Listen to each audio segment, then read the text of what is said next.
The holidays are upon us, and that means one thing you wouldn't expect.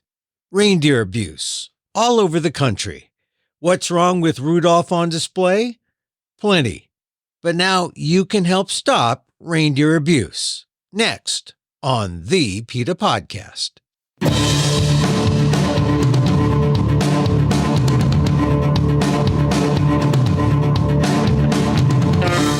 Welcome to the PETA Podcast. I'm Emil Guillermo, your host for this inside look at animal rights, brought to you by PETA, the largest animal rights organization in the world. On today's episode, you may not have thought about it, but when you see reindeer on display during the holidays, there's nothing magical, not for the reindeer. They aren't Rudolph, Donner, or Blitzen. They're wild and usually wondering what they're doing on display. And that's why if you see something, go to PETA.org and report it. Debbie Metzler is the director of CALE, C-A-L-E, for Captured Animal Law Enforcement, a division of PETA. She says too often reindeer are at risk and abused as companies rent out the animals for the holidays throughout the country. On the surface, it sounds charming, just not for the animals. Here's my conversation with Debbie Metzler on the PETA Podcast. Debbie, thank you for being on the PETA Podcast.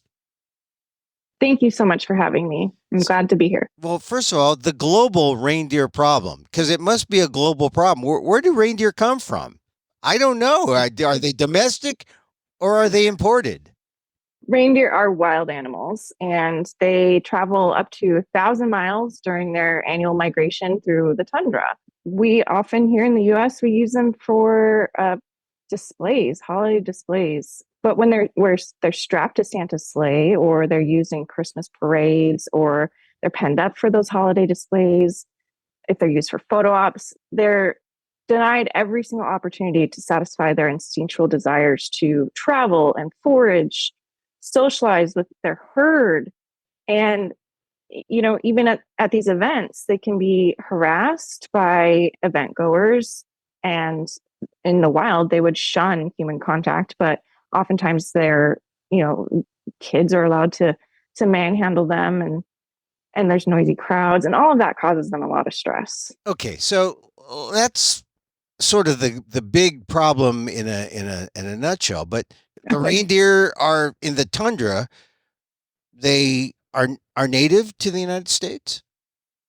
No, actually, they live in Alaska. So I guess in that very upper part of the U.S., Alaska and Canada, and then on the other side of the world, they live in like Siberia and parts of Eurasia. So they're very northern living animals, though, and they're so cool. They're not mythical creatures. They don't fly. Well, wait a minute now, because that's the idea that some people don't think reindeer really exist. They exist as a kind of a mythic, iconic holiday image, but they're real. They're real. And they can't fly like Rudolph, but they are magical in their own ways. They are uniquely adapted to live in that tundra environment. They have hooves that actually are a lot wider than what we're used to seeing on horses or deer that we're familiar with. They actually act as paddles. They can go for really lengthy river swims. The other really cool thing, I just love this so much. They, because the seasons are so dramatically different. So, this time of year, it's really dark all year long up at the North Pole. In the summer, it's really light all year long. So they have eyes that actually change color seasonally to account for the differing light levels. And their hooves also change as well, because in the summer they have to be a little bit more spongy to walk on the melted ground. In the winter they have to be really tough to walk on ice. So it sounds like they've adapted to their changing conditions. They need sunglasses, their body makes sunglasses. They need paddles, their hooves turn into paddles.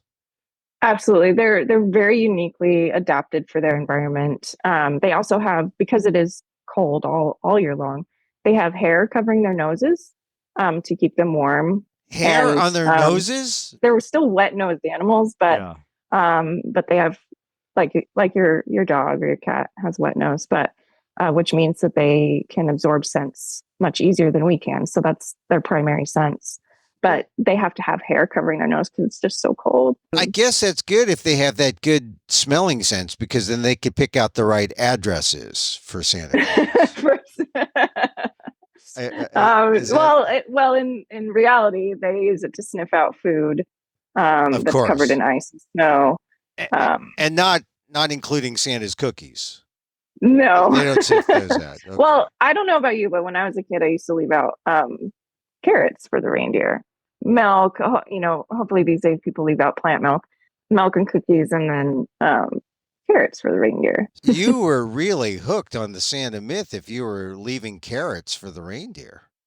Oh, of course. I insisted. I mean, I've always been really into animals, so I would insist that we would leave something for the reindeer. All right. So, we kind of joke about this, but because the reindeer have a special place in our hearts and in our lives, and they're real. And so when you talk about the reindeer problem, they come into our existence during the holidays. Tell me how widespread this problem is, where people are taking reindeer and then essentially renting them out, putting them on display. How widespread is this? It's incredibly widespread. There are hundreds, I would guess, rental facilities that just have reindeer. And Wait a and that's minute, all they wait a do. minute, wait a minute. Hundreds of these places? If you wanted a reindeer around the country, you can find a reindeer for rent? At least 100. There's even exhibitors that we learn about because they get cited for some issue with their reindeer, and we just add it. We're like, oh, another reindeer place. So they are very prominent, and then definitely there are hundreds and hundreds of events that are across the country. I mean, if you just Google reindeer event in your region, you'll find probably a dozen just nearby, and for everyone will be able to see that. So it's despicable, honestly, how prominent it is, but people just don't understand. And that's what PETA is doing, is trying to reach out to the venues who are choosing to host these events, to let them know that wild animals don't want to be on display at a hardware store or outside a library or whatever it may be. And this is happening, and because there was a place in Grand Rapids. Tell me about that situation. Yeah, so there's a coffee house, but it's also like a children's play center. So it's called Coffee Clubhouse, and we reached out to them in early November. We learned about an event that they were having that they'd scheduled for next week, Tuesday, the 5th of December. And so we reached out to them to let them know how reindeer suffer for holiday displays. And we asked them to kindly reconsider hosting live reindeer, and they didn't respond. How exactly do the reindeer suffer? Well, at the events themselves, the reindeer suffer because they can, if they're fed the wrong kind of food, they have very sensitive stomach systems and immune issues. So there actually have been cases where reindeer have died from being fed bread and sweets by visitors. So there's an issue there. They're very skittish because they're sensitive wild animals and they don't want to be around humans. So there was an incident not too long ago in Colorado where a reindeer was so spooked she escaped and ran through a full day and night through city streets where she could have been seriously injured.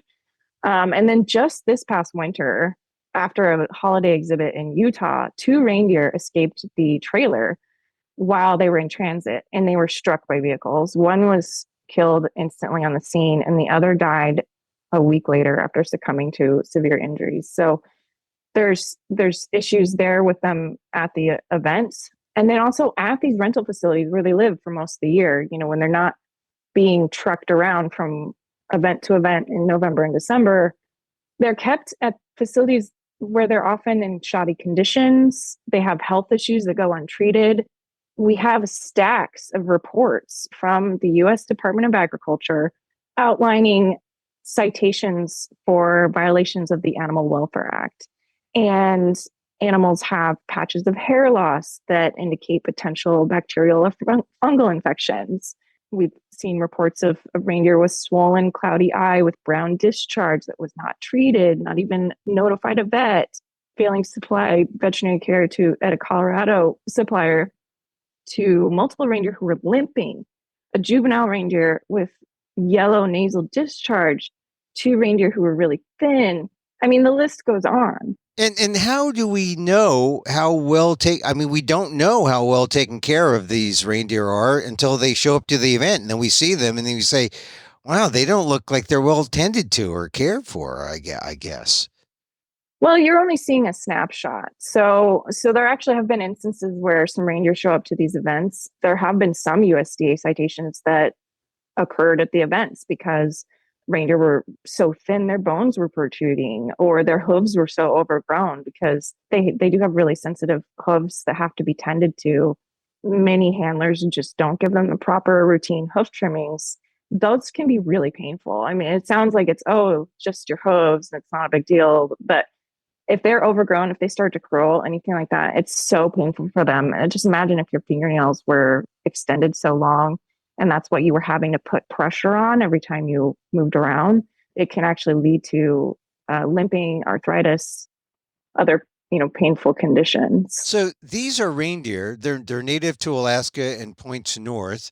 They, I guess, are imported here. And if you are a dealer in this reindeer rental trade, once you get them imported and you get them here, you keep them. I mean, because I imagine it's a seasonal thing. So they're out maybe in the cold months, November, December, and then so 2 months of the year they have them on display, and then 10 months of the year they put them in a kind of strange. They're neglected, or how are they treated? Yeah, well, so most of them actually at this point have just been born in captivity. Originally, they were captured from the wild, maybe parts of Canada, the Northern Territories, but now they're bred in captivity. So most of the animals that are trucked around, they are born in captivity, but that does not strip them of their wild instincts. And so that's something that a lot of people don't fully understand about captive animals, generally speaking, especially reindeer, because they just remind people of horses or, maybe even cattle. Like they just seem a little bit more domesticated. But they're not. They're not. They're not domesticated. And look, we say the name reindeer, it didn't automatically come to mind, but I guess they're deer. They are deer. Yes, do they are a species of deer, but I mean, all deer are wild. So, there's the white-tailed deer that we see, elk. So they're in that same family. But when people see them, don't they say, "Oh, it's a deer"? They don't really. Do they distinguish a domestic, USA deer from a reindeer? They sometimes do. There are even some suppliers who will claim, "Oh, these are domesticated reindeer." The wild ones are called caribou, and so they make a distinction. There's no distinction; they're the same species. It's just their way of trying to sort of just make it seem like what they're doing is okay. These animals, they are wild animals, and that's something that a lot of people don't understand. Do they have special antlers because they're reindeer, or are the antlers, do they make them look a little different from a regular deer? They do have special antlers, and actually something that's unique to them in the deer family is that females also have antlers. So normally when you see deer out in the wild, if there's one with antlers, that's a buck, and the does don't have antlers. But reindeer, every one of them has antlers. They also have velvet over them. So what happens is, again, because they live in very cold climates, they, just like their noses are covered in hair, their antlers get covered in what's called velvet. And then every year they shed the velvet. It's just another way to insulate a part of their body. And their hair is also really, really insulated, and they have hollow hairs that allow them to dry off quickly, because they, if they get wet from the snow or even going swimming through a very icy cold river, They have to dry off very quickly, but their coats are very heavy and thick. And there are some reindeer suppliers in like Southern California and Texas, and it's just mind-boggling to me. These animals are not adapted for that kind of climate, and so they end up. We've seen videos of reindeer at a California supplier, for instance, just panting. And it was October when we saw that video. So imagine what it's like in July.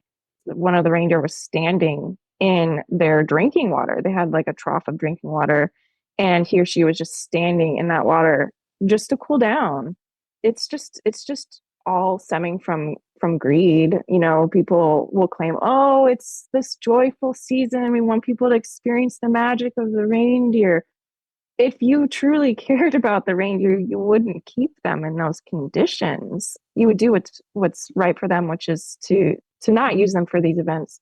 Leave them in the wild. Obviously, you know, the ones who are born in captivity, they have to live their lives out in captivity. They can't be released back into the wild, but just end the cycle. We just want to see the end of this abuse. Let reindeer be reindeer. Tell me about the instance in Grand Rapids when the cafe did not respond. They had the event anyway, right? They're very insistent that they're going to do it. And I've said, you know, if they can't cancel this year, you know, maybe they're contractually obligated to do it.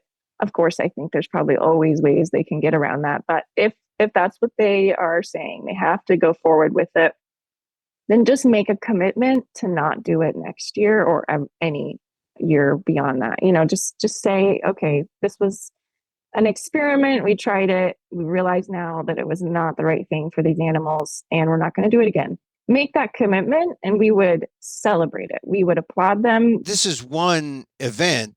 There are dozens of events throughout the country where they're scheduled to have reindeer on display. I mean, I would say there's hundreds of events. There were some comments on the Grand Rapids facilities posts where they were saying, well, there's reindeer all over the community at events like this. And so, you know, we rely on the public. We rely on our supporters to notify us when these events are going on. They're not always very well publicized.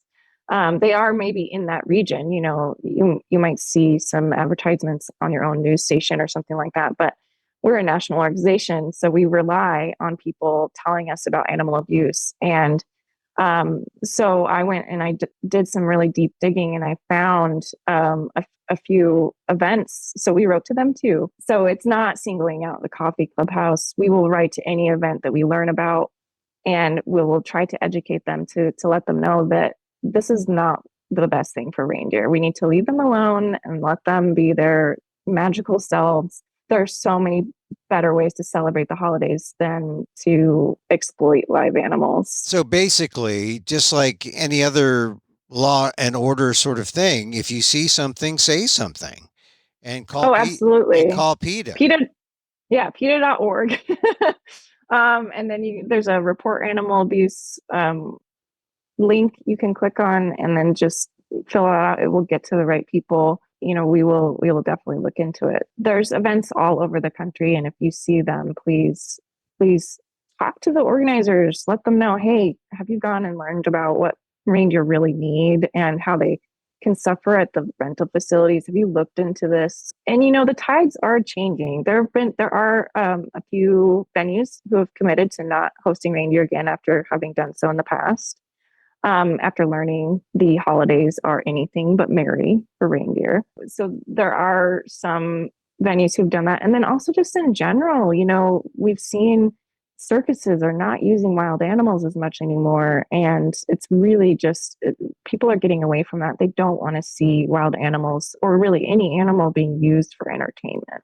So as people become more knowledgeable about this, it's not going to be considered fun anymore. You know, I think people realize, how is it fun coming to see a reindeer in a pen outside a garden store? You know, it's just, there's a disconnect there. I mean, but they don't really interact with the people. They just are on display as in some kind of maybe a store Santa or something. It's not really. It's different. Each event is different. A lot of them are just in a pen outside the store. People can take photos of them. In some cases, they are standing with a Santa, and you can come take a photo with both of them. You can, you know, maybe pet the reindeer.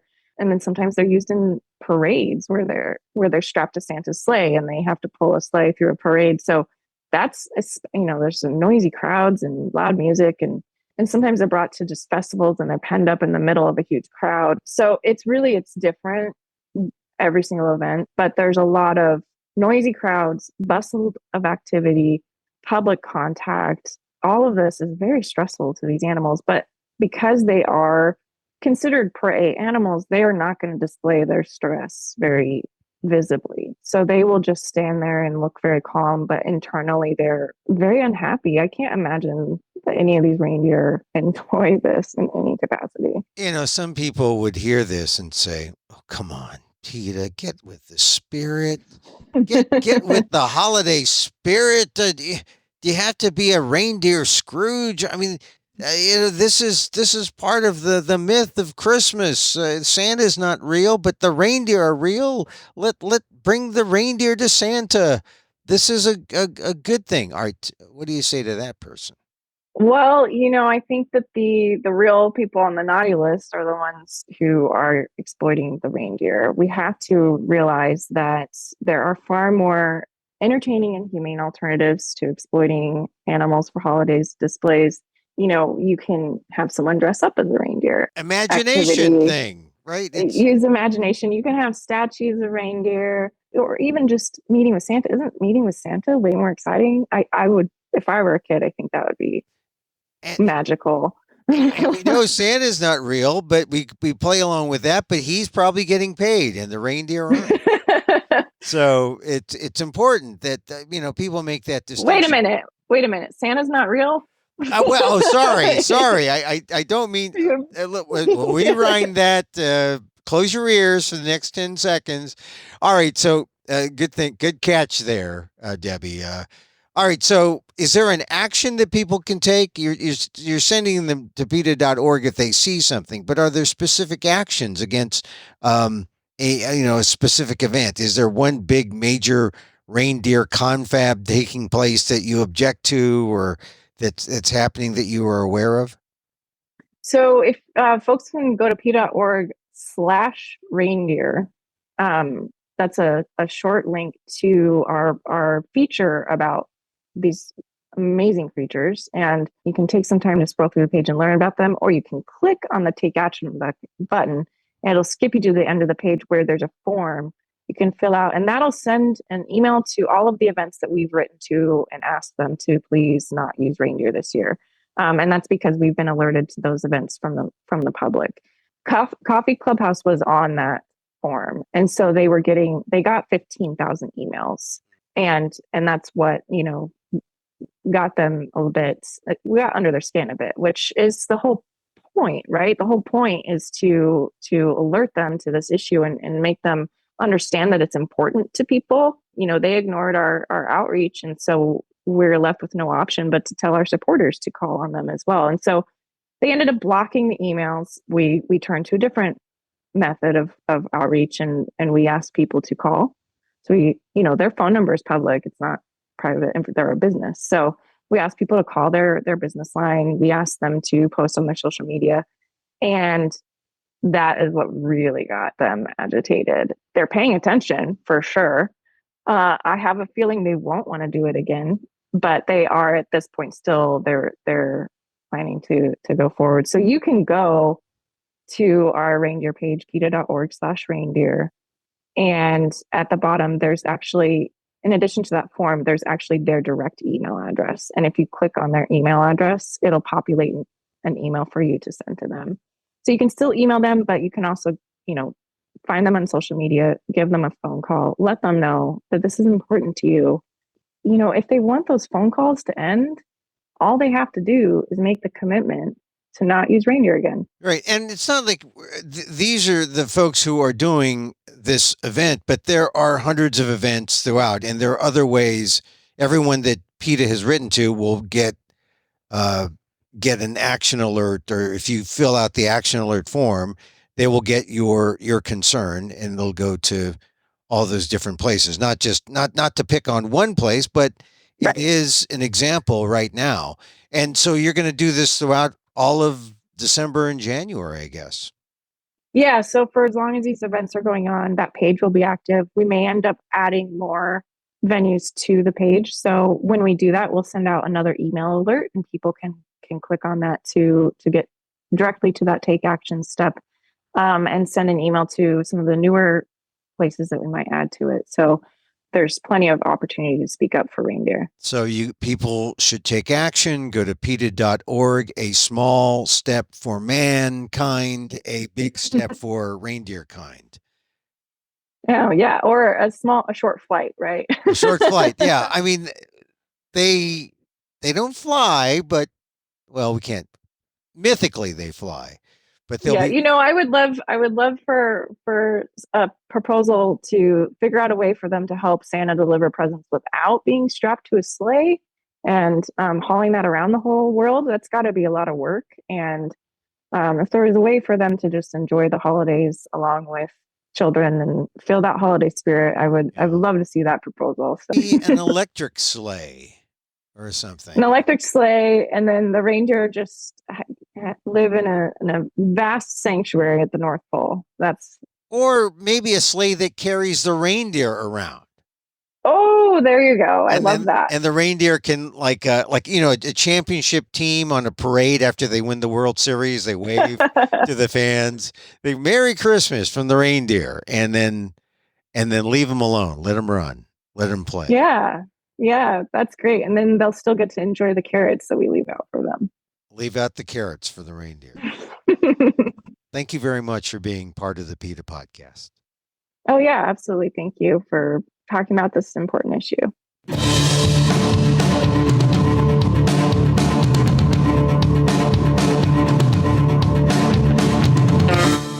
Debbie Metzler is the director of CALE, Captured Animal Law Enforcement. That's CALE. It's a division of PETA. You can help stop the abuse of reindeer this holiday season. If you see something, say something. Go to PETA.org and take action. Remember, Rudolph is a myth. Reindeers are wild and not intended for display. For more, go to PETA.org.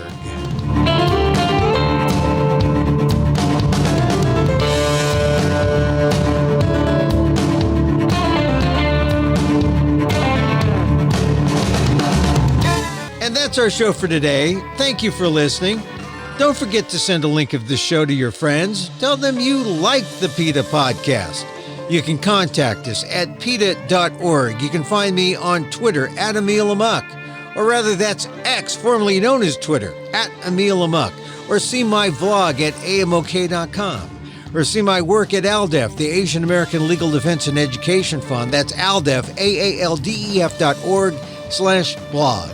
Or get the podcast on YouTube at Emil Amok1, EMILAMOK1. Once again, thank you for listening. Check out all our episodes on your favorite podcast app or on Apple Podcasts, where you can subscribe to as well as rate and review the show. It helps get the word out about the issues you care about. Our music is provided by Carbonworks. Check them out on YouTube. And join us again next time for more insight into animal rights and the fight for a cruelty-free world on the PETA Podcast. I'm Emil Guillermo.